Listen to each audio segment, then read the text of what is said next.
Hello viewers, welcome to the University of Science and Technology Meghalaya. I am Julie Bejborua and we are honored to have with us a very special guest today.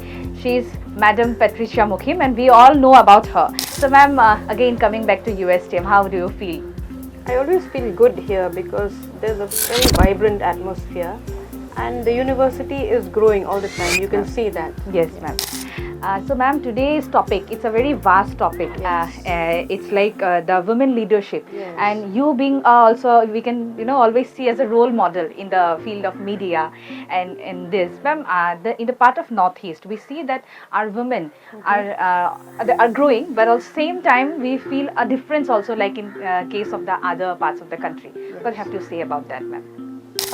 See, we have our own culture, cultural nuances.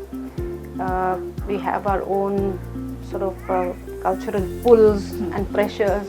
So we have to deal with it without comparing ourselves to the rest of India.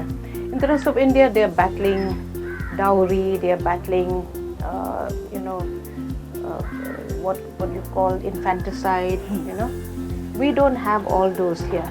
And I think we're much better off in many ways, and that's why it makes it even easier for us to take these leadership positions. We have to empower ourselves. I want to tell people, nobody is going to empower you. You have to empower yourselves, and for that, I think some amount of looking at role models is important.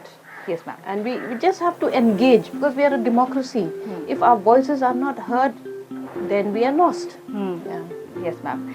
So nice to hear from you. Also, ma'am, like in a state like Meghalaya, where women are being treated as queens, actually, not queens. That is romanticizing. That is romanticizing. That is the undercurrent that many people looking from outside don't see. Yes, ma'am. We don't have women in the local traditional institutions. Okay. Yeah, we don't have women there. And those local traditional institutions are very key bodies. They are key political bodies. If women do not get a chance to get into those, the lowest rung of the political system, how do we expect them to get into legislature, yes, to get into district councils? So we have a long way to go actually. Yes, ma'am. But I think we've also taken ourselves for granted because everyone tells us, oh, you are so privileged. Oh, many people come from outside the country, from Germany and other places, with that notion that we enjoy a very good life, but it's not Yes, like ma'am. that. Exactly. We have domestic violence. We suffer all the pangs that other women suffer. The only good thing is that we don't have arranged marriages. We choose our own partners, but the other flip side is also we have too many young mothers. Teenage pregnancy is very common, high maternal mortality. So yeah, we keep juggling with these problems. Yes, ma'am.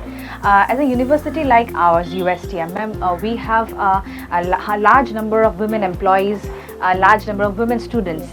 So, ma'am, in our case, where we are today, we are speaking about women leadership. So, ma'am, what advice would you like to give to us? How we should take forward and this advantage? The university is a closed society. Yes, ma'am. What is important is to take the voices from here to the outside world.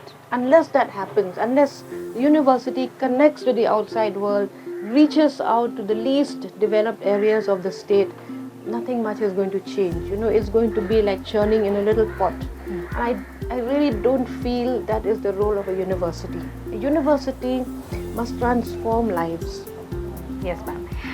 Also, ma'am, because we used to learn from you, because in the field of media, but also if we see, there are many media houses where the editor-in-chief is also not a lady.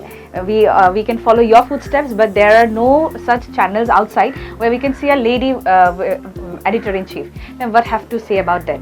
No, I think, like I said earlier, we need to be the best in our field. Yes, ma'am. Because the reason you're appointed is not because you're a woman, but yes, because you can deliver. Deliver. So make yourself so versatile, so good in your work that they have to appoint you. Yes, ma'am. Ma'am, just coming back to your experience of all these years as a woman of a major media house in Northeast, ma'am, what challenges and milestones have you faced in your journey? To tell you the truth, I have the only challenges I faced are court cases. Okay. because we write what we need to write. Yes, ma'am. We don't care who we're writing about. If it is the truth, we write about it. And then I have my personal campaigns as well on social media.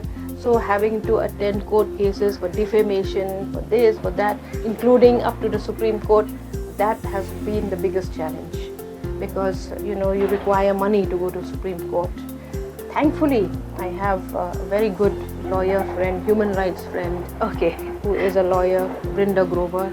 She has stood by me, and for that I'm so grateful. Ma'am, have ever your voice was sidelined in this whole field, in all this your experience? Have you ever felt like that? I haven't felt like that. Because people respect your voice if you're speaking from a position of authenticity. Yes, You're not just saying anything. You say something after a lot of thought. I think that voice gets respected. Yes, ma'am. Thank you, ma'am, for any advice would you love to give to our university? Just be the best. Thank we want you. to see USTM grow from strength to strength despite all the challenges that you face. Thank you. Thank you.